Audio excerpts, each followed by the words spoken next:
portfolio. Right. Yeah. Yeah. It's proper. That's the first time you've used my proper title. Yes. I've enjoyed my career over the years. I think, being an economist at the central bank is probably the most exciting thing that an economist can do. But there are two things that I have been a total failure at. One is getting people to dress properly. So everybody you see around here has on collar and tie and all kind of thing, right? So I have been on a lifelong quest to get people in Barbados to dress appropriately. And nobody follows my example. So that has been a total failure. And the second one is, from the time I came here, I told people, y'all have been working and it's been my friends for a long time. My name is Delisle. Everybody calls me governor. A governor is a thing. There's one thing, particularly for those of you who are visiting from abroad, right? You should do, and that is to visit St. Nicholas Abbey. It's not an abbey, it's one of the oldest houses in the Western Hemisphere. And there they have a working sugar factory, which is about 100 years old. They assemble it from pieces from all over the thing. And on in that factory, you will see a real governor. The governor is the thing that tells the factory how fast, the boiler how fast, the rollers how fast to go. That is a real governor. Okay, I'm very excited about this exercise. It's a new thing for us. Everybody who is in here is a bit of a guinea pig for something that we are doing for the first time. And it's exciting because I think that even if I say so myself, the Central Bank of Barbados is among the prime movers in terms of innovative thinking about economics anywhere, really, and certainly within the Caribbean. And over the course of the next 3 days, you will have the opportunity to take advantage of at least 80 years of accumulated thinking and writing and analysis of Caribbean economies and small open economies like ours. If you add my 40 years to Taron's and Winston's, 20 years each. Okay, so I'm going to kick off this morning by, first of all, a lecture in which I'm going to talk to sort of begin at the end, so to speak. So I'm going to be talking about what we did in this economy over the last 3 or 4 years, why we did it, and how we used the tools that we are going to be talking about over the next 3 days in practical ways to address the problems and to calibrate the responses to those problems. I like to think of the policy problem in economies as a short-term problem and a longer-term problem. The short-term problem is the problem of adjustment. The longer-term problem is the problem of growth. So that's why the title. So we're going to be talking about, as I say, what happened in the last 3 or 4 years in Barbados in terms of, well, let's say since 2008, in terms of adjustment first, because that is always the most urgent issue, and then in terms of growth. This is the conceptual framework which I've arrived at after a lot of experimentation and thought about these things, and sort of started with a more conventional presentation of the you know, so how we look at economies, and finally arriving at this particular presentation. You're not going to find this in any textbook, right? Because it is, first of all, a diagram which doesn't focus on the entire economy, but on the balance of payments, the external sector.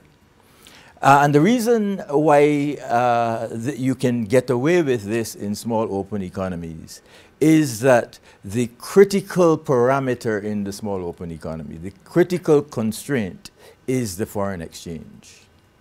Everything that we need to make this economy run, whether it's our own consumption or things that go into the things that we produce, whether goods and services, everything is imported to an approximation, right? The things that we produce competitively and are able to either export or substitute for imports are only a handful. In our case, it's essentially tourist-related products, which obviously we don't consume much of, hardly any of ourselves.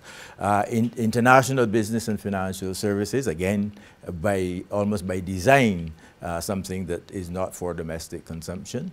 And then we have a handful of manufacturers, manufactured goods, principally chemicals, Baygon and things like that, insecticides and so on.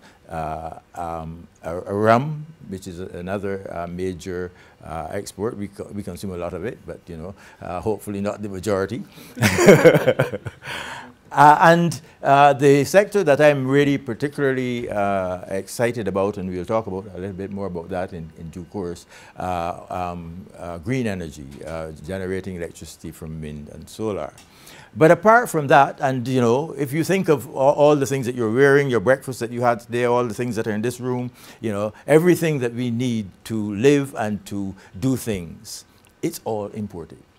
And so the critical parameter in our economies, and it's different for the United States, it's different for Canada, it's different for Brazil, it's different for any large economy, but the critical parameter for small economies is the external accounts. And so you can define the economy in a sense, the balance and the stability of the economy by the external situation, the balance of payments, and you can also define the growth possibilities of the economy through the external account. Because in order to grow the economy,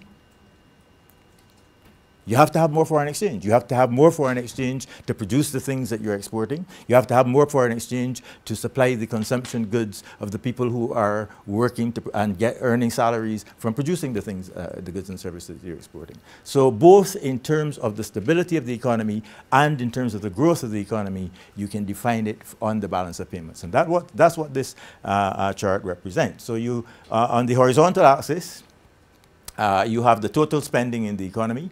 On the vertical axis, you have the total foreign exchange that is associated with that spending. The supply of foreign exchange now is, for this year, is pretty much known, right? You can increase it over time by investing in new hotels and so on. And so the supply next year will probably, or ought to be, higher, right? Because the new hotels and new companies are established, new capacity is created. But for this year, which is the adjustment problem, we have to make a plan at the beginning of the fiscal year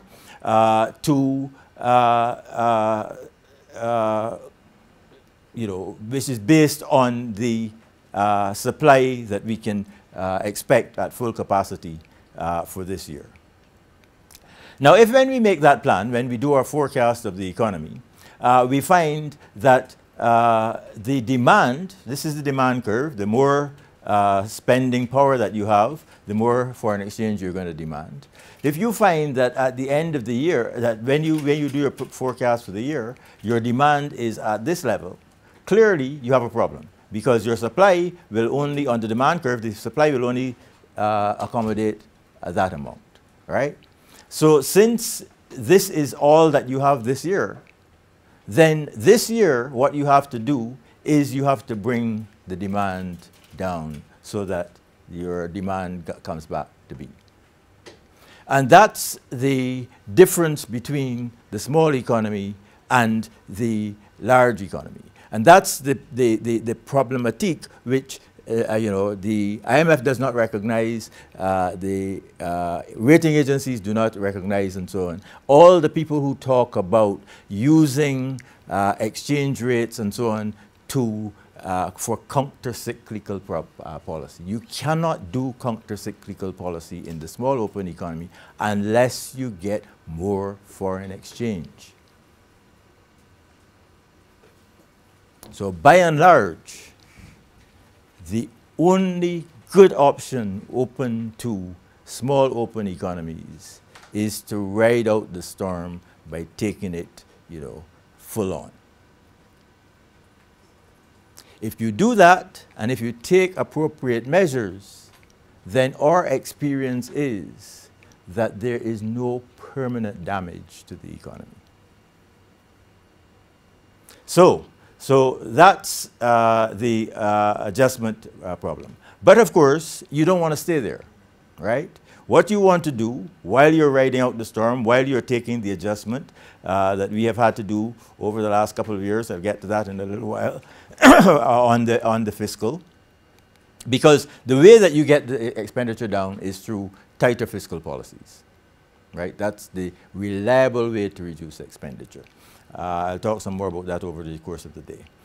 But you really want to get back to A or even to get beyond A, right? And so you want to grow the economy. So while you're cutting back, you want to do a switch if you can.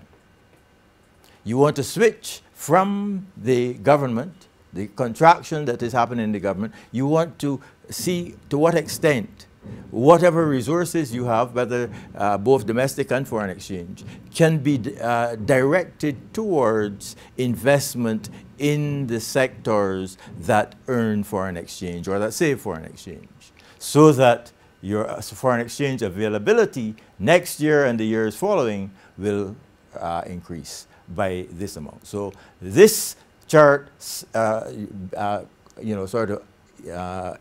economically summarizes both the adjustment problem, which is this year's problem, and the growth problem, which is how you get back, how you get more foreign exchange, so that you can get back to the desirable level.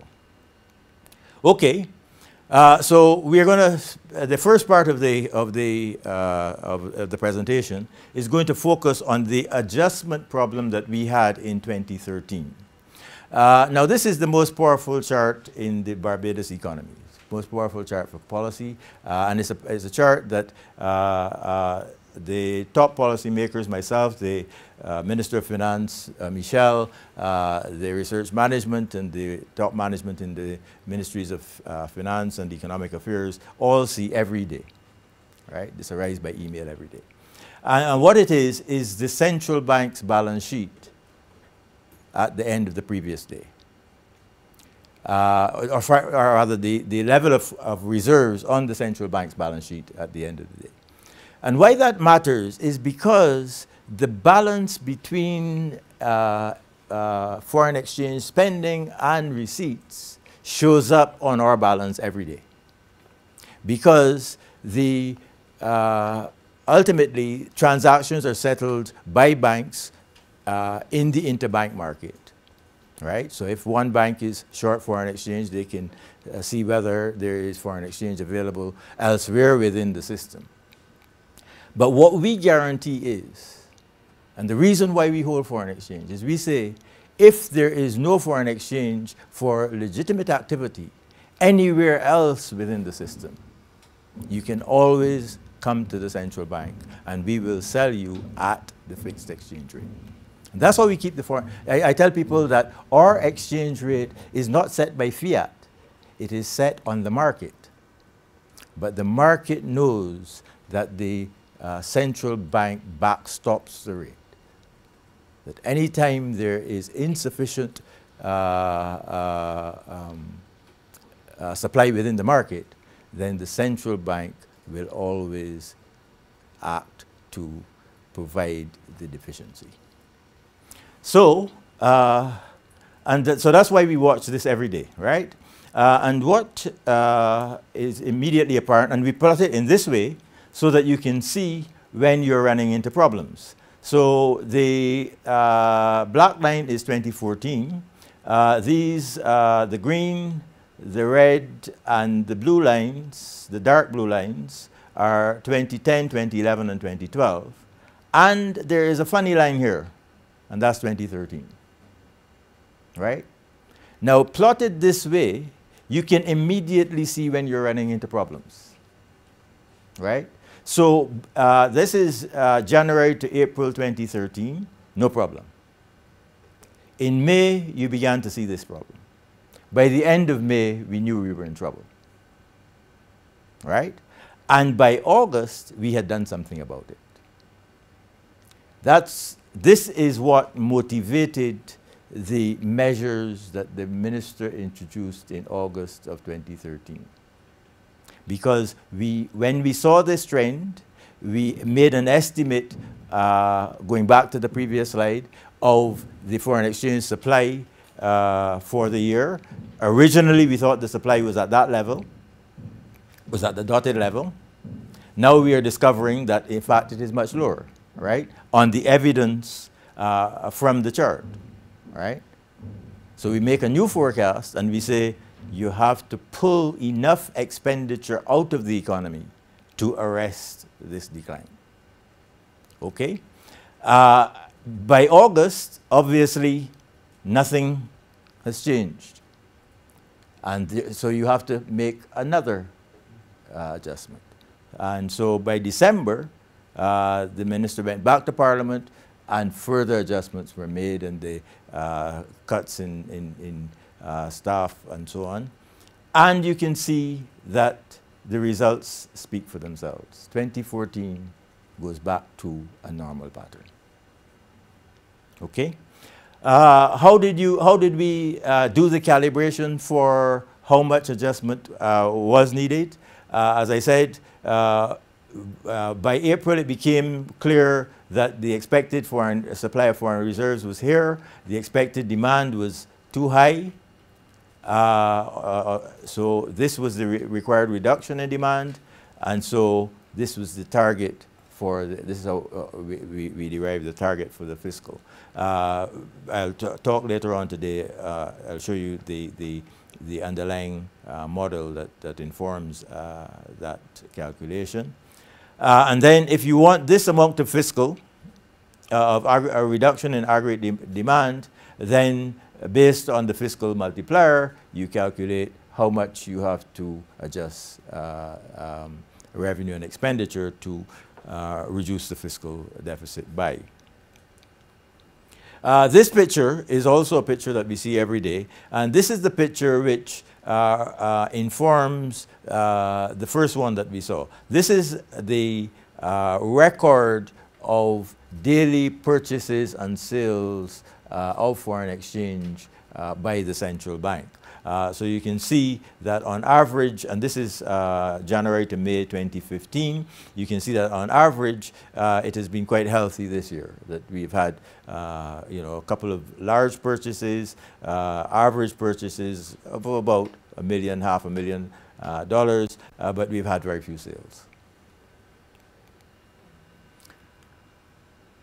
So this is a summary of how what I just said. So we detect a persistent demand for foreign exchange that threatens to deplete our foreign exchange reserves. We work the forecast.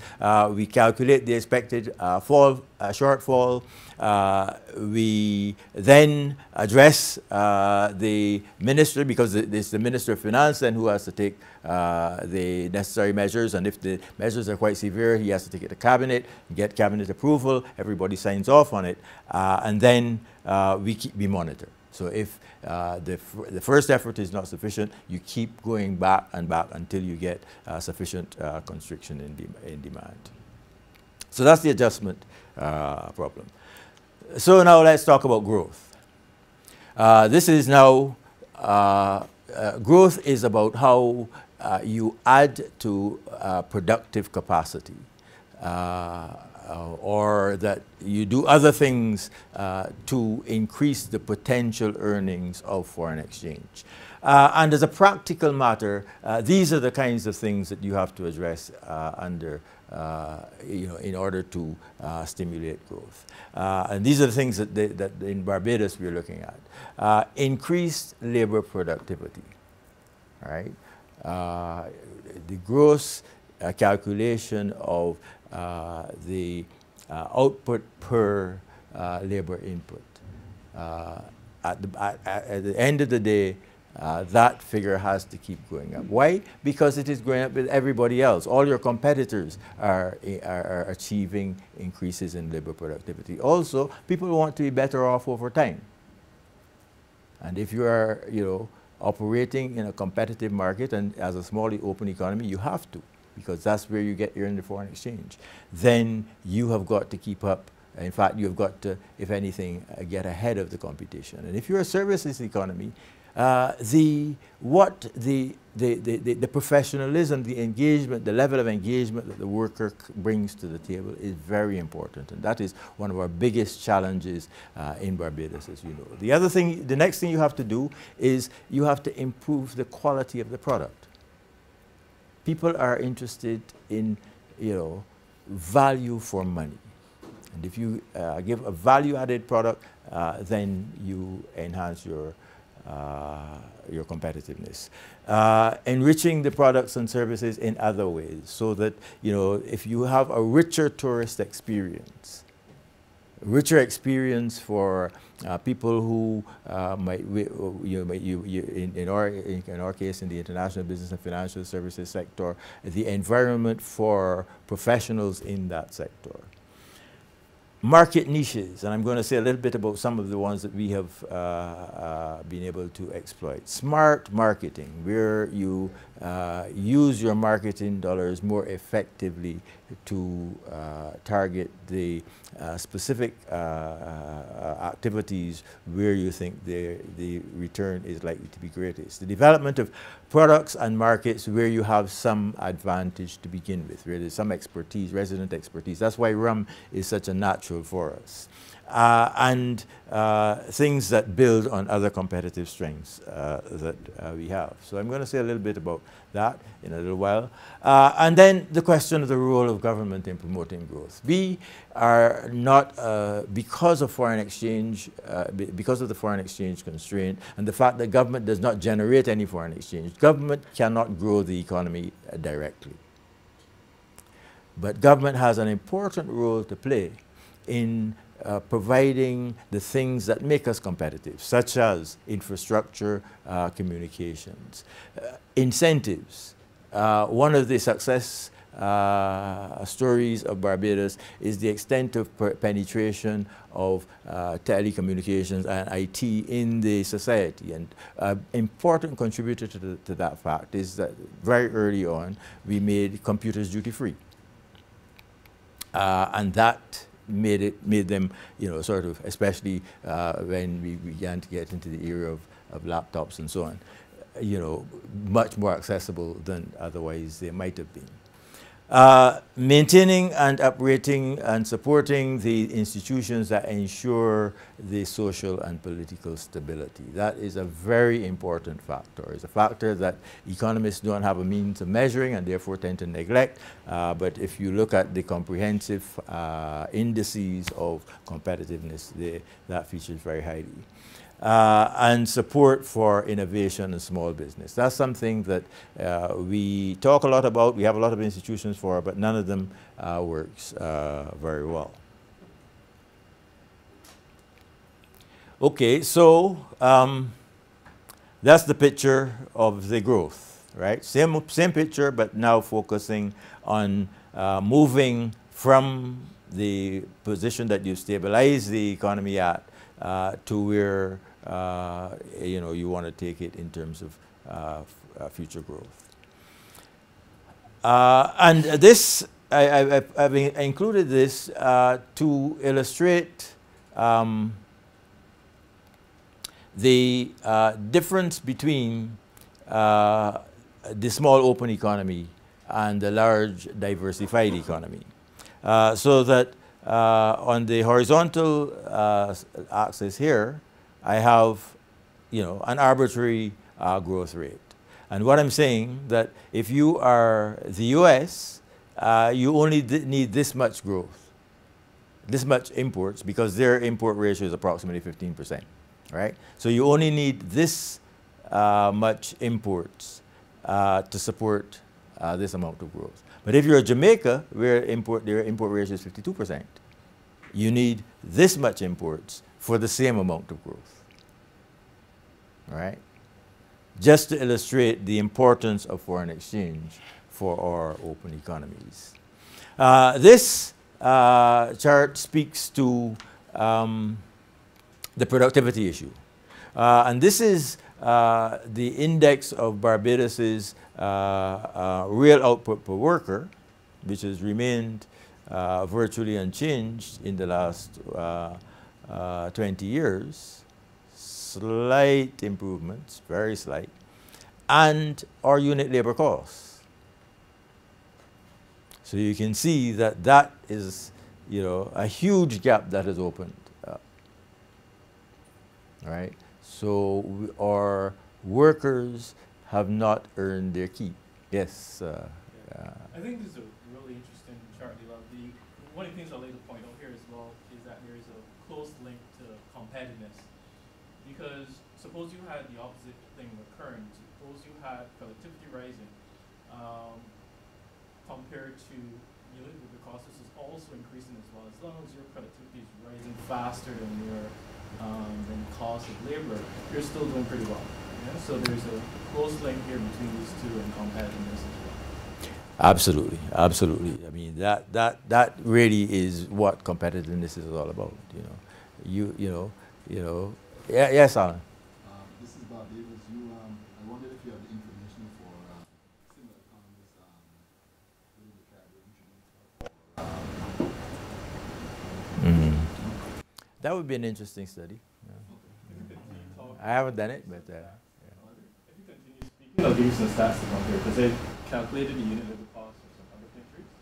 So if you continue, The real output per labor? yeah. For similar economies? Yeah, Caribbean.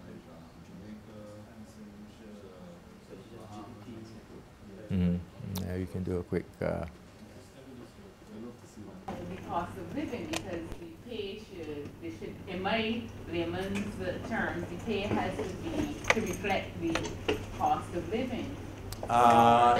Yes, I am not sure whether this particular chart, because I think it does. I think we have adjusted that for inflation. I wouldn't actually swear, but I think that's a real unit labor cost. So that has been taken into account. So even after you adjust for inflation, so if we hadn't adjusted for inflation, the gap would be wider.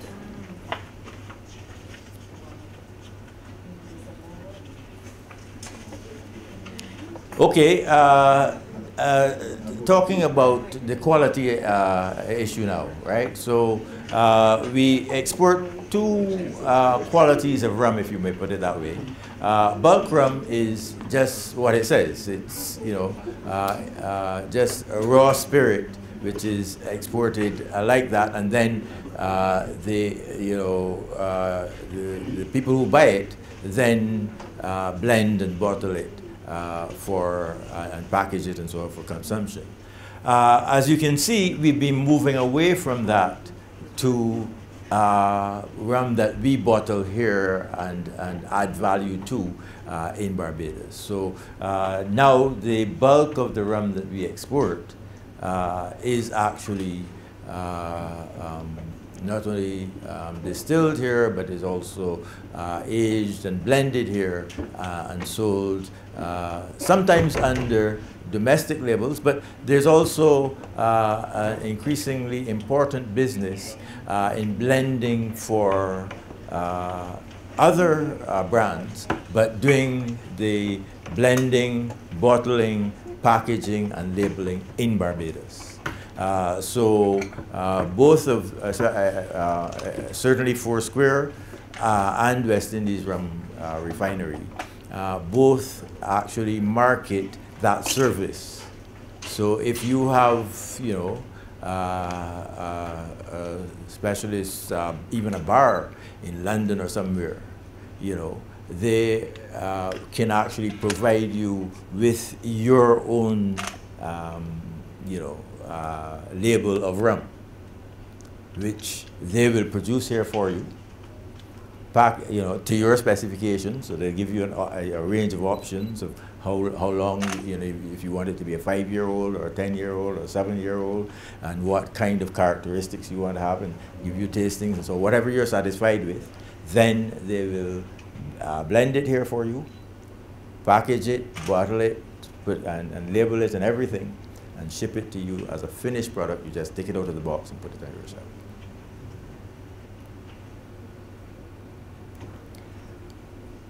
In tourism, again, enhancing the visitor experience. One of the things that distinguishes the Barbados tourism product is that it caters to a variety of tastes. If you're interested in heritage, if you're interested in authentic experiences, they have these rum shop tours and so on. They have people, so they, I wouldn't say the majority, but a large proportion of our tourists are repeat visitors because they appreciate an authentic experience.